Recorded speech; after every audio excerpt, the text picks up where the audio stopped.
Hello to everybody. I'm glad to open our second day of the workshop dedicated to the Europlanet telescope network science.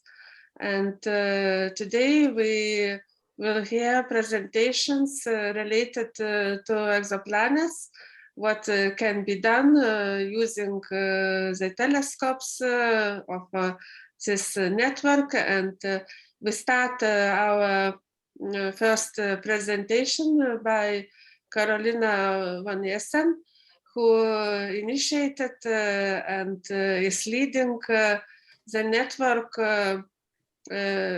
dedicated to observations of objects for the Kepler telescope. And she will tell what is done and what could be done with our telescopes.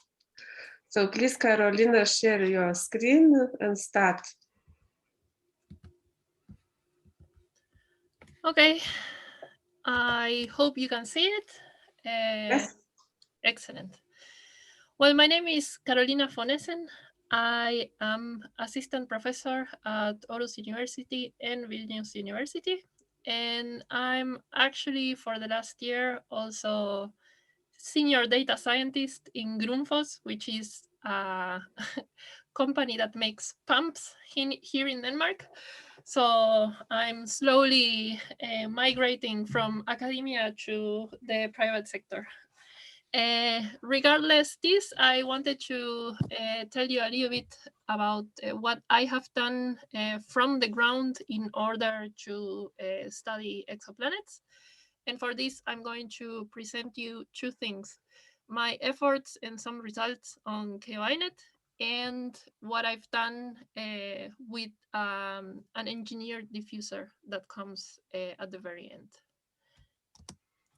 My research here relies on transitive exoplanets. I don't think I have to say much about this here. The only thing is that what we are trying to do from the ground is to record the flux drop that happens when the planet blocks the star, as seen from the Earth. And of course, this already sets some very strong limitations on what we can observe, because of course we cannot observe from the ground very, very shallow exoplanets, and also very long duration transit events. So these, if we don't do anything to fight against these limitations, which I will show you at the end, then we are limited to deep and short transits, which are usually corresponding to hot Jupiters, which are not so interesting from a dynamical point of view, because they are found to be usually in single planet systems. And TTVs, transit timing variations, of course, relies on having a multiple planet system. So transit timing variations, or TTVs, are basically how the gravitational interaction between two or many planets in a given system reflects in the timings of the transits that we can observe from the ground or space. And with transit timing variations and radial velocity measurements, we can actually have a full description of the system without any discrepancies on the radius, the mass, the distance, and the inclination, which is very important to have a big picture of the system from a dynamical point of view.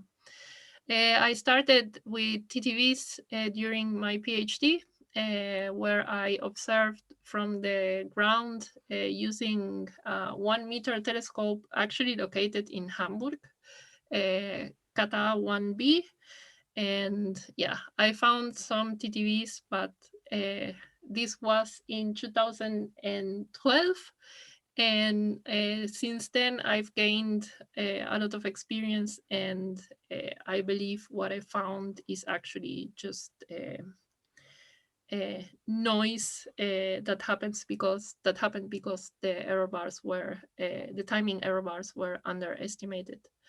And we also did some work from space by characterizing the transit timing variations of Kepler 210. And even though in there you have data of amazing quality, this system had some challenges because the star was very active, and therefore we didn't know if the timing variations we were observing were caused because the two planets were gravitationally talking to each other, or because we were actually seeing the effect of rotating spots over the transit photometry. And then, well, in 2014, Kepler came to an end as we knew it. Well, 13. And then there were a lot of systems that needed a little bit more baseline in order to better characterize them from a TTV point of view. And therefore, I decided it might be a good idea to build up a network of telescopes spread around the globe and located, of course, in the northern hemisphere, so that they would have a nice visibility of the Kepler field, and just follow the systems that my team considered as worthy for a follow-up. And of course, those that were deep enough and short enough to have significant detections from the ground. We did not want to confuse. Yeah, we wanted to be sure that we were actually observing the transits and not just a dip that happened because of some systematics that were not properly removed. So we've chosen deep enough and short enough primary transits. To support KOINet, I actually wrote a very nice pipeline that does in an automatized way data reduction, photometric data reduction. You basically just put files into folders and then press enter, and you have out beautiful primary transit light curves, completely noise detrended. So if you want to give a look, please feel free to contact me, and I will be super happy to share this pipeline with you. That please don't kill me, but it works with IRAF. And then we wrote with my PhD student a very nice and sophisticated photodynamical modeling of transit data that includes at the same time Kepler and ground-based photometry.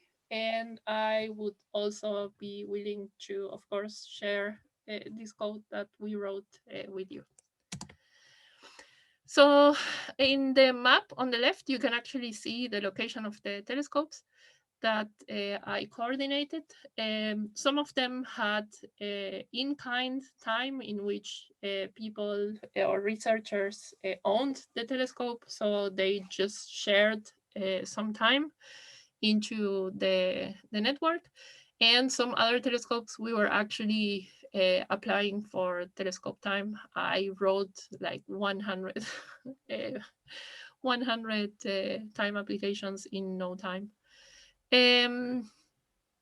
It was hard work to build up the network. I had to teach everyone how to properly observe so that we could have as homogeneous data as possible with respects to not only the calibrations like bias, darks, and flats, which you would think are something obvious to take, but not everyone does it, but also with respect to the signal to noise that we needed to actually get decent photometry out of the data. So one of the systems that we observed first was Kepler 9. This was a benchmark system in the Kepler field with respect to TTVs because, I mean, it's a beautiful system of 2 planets in mean-motion resonances that actually have transit timing variations with an amplitude of the order of 1 day over a, let's say, 20-day orbit of the planets. So in here you can see an O minus C diagram in days on the y-axis and time in years on the x-axis. In orange and blue, you can see the timings of Kepler 9b and c from Kepler data. And in red and in blue, you can see the data that we have collected from the ground. And in pink, I don't know if you see my pointer, but here we have like a pink line. This is Yes. actually, this corresponds to those times where we observed, because at the beginning we didn't have that accurate predictions for the timings. Of course, the more data we collected, the better predictions we could have for the future. I mean, especially considering that the timing variability in this system is of the order of 1 day. If you miss your transit for 1 day, you just don't see it. So this data we used as well in our dynamical analysis to rule out those solutions, which I think was pretty smart. And of course, the error bars of ground-based photometry are like 5 times larger on average than Kepler data, but still we could actually improve the masses of this system by a bunch. And the interesting thing that we found is that actually the impact parameter of one of the planets is changing, significantly changing in a way that by 2050 we will actually not see the planet transiting anymore. And I think this is very interesting and actually a nice way.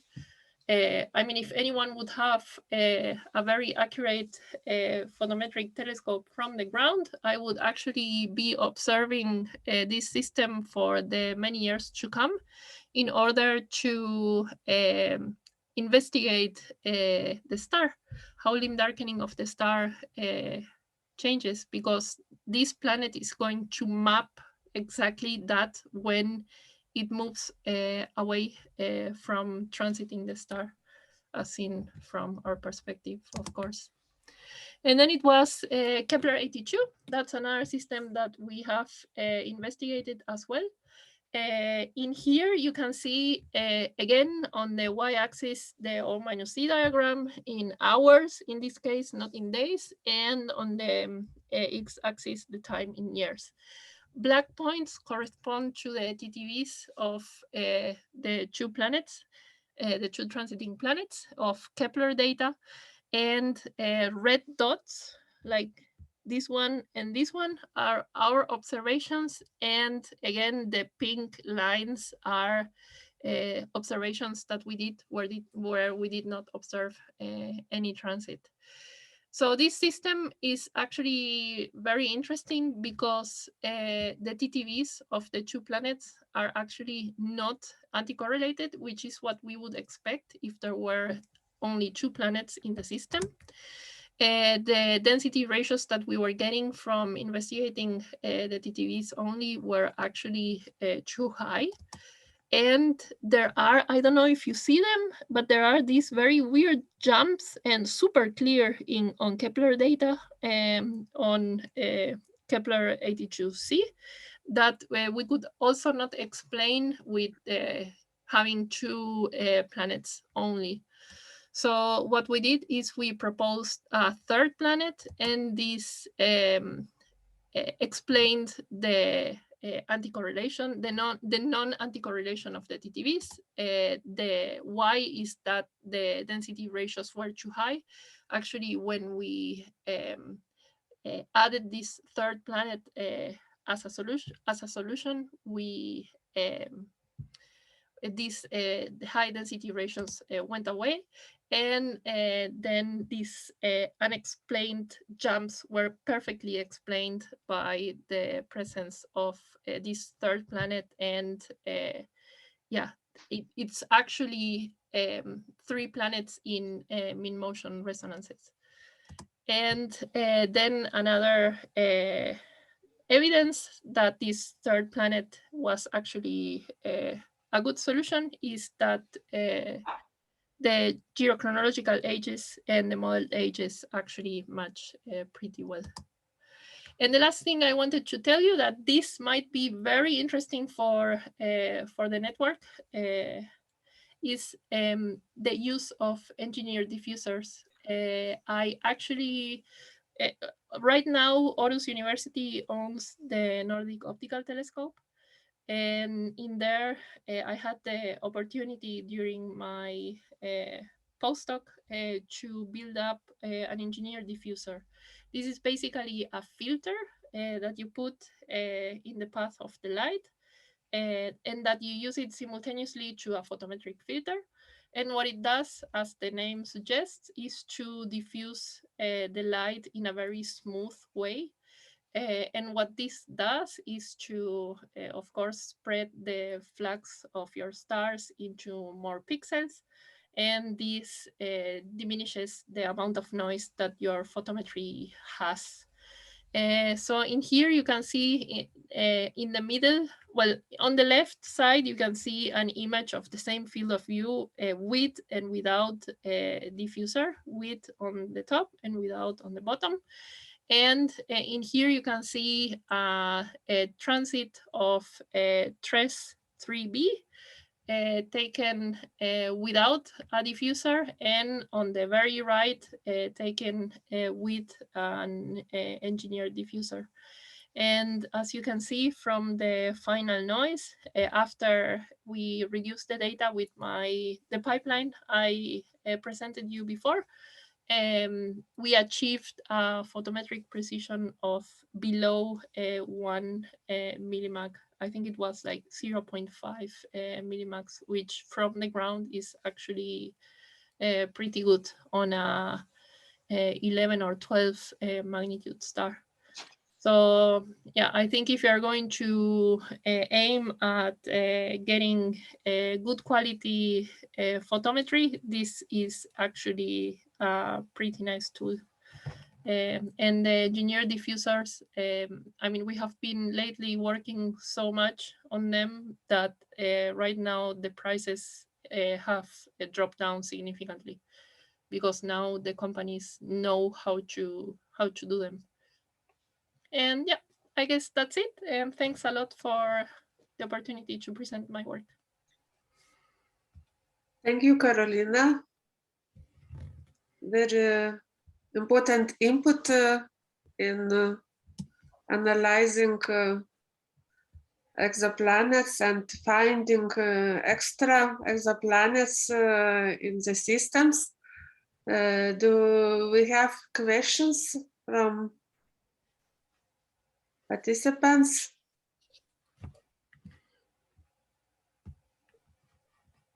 May I ask a question? Yes, please.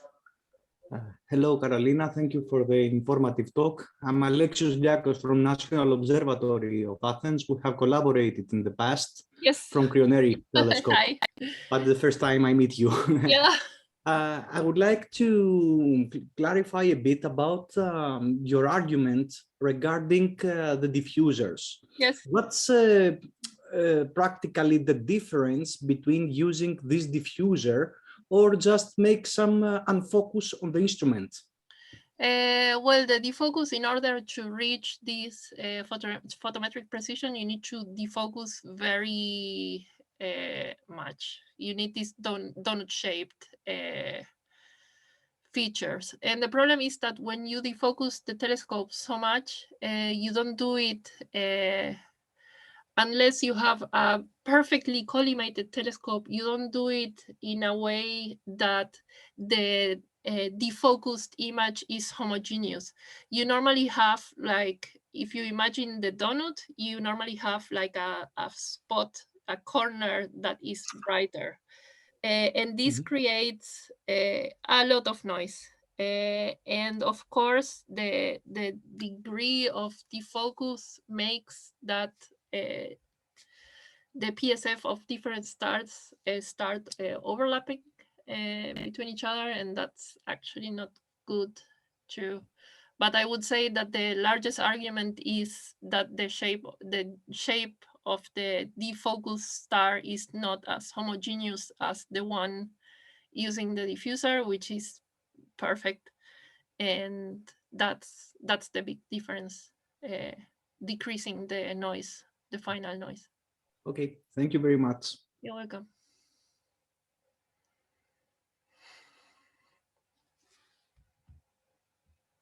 Yes, please ask your questions.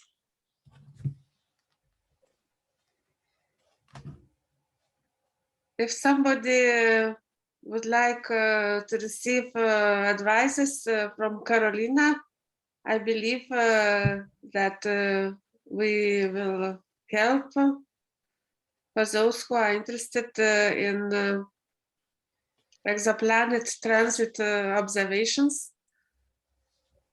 There are more simple tasks, of course, than Carolina displayed here, where also amateur astronomers can contribute. Yeah, we actually in KOINet we actually had a lot of amateur astronomers joining and taking very good data. Actually, amateur astronomers are the one that takes the best data.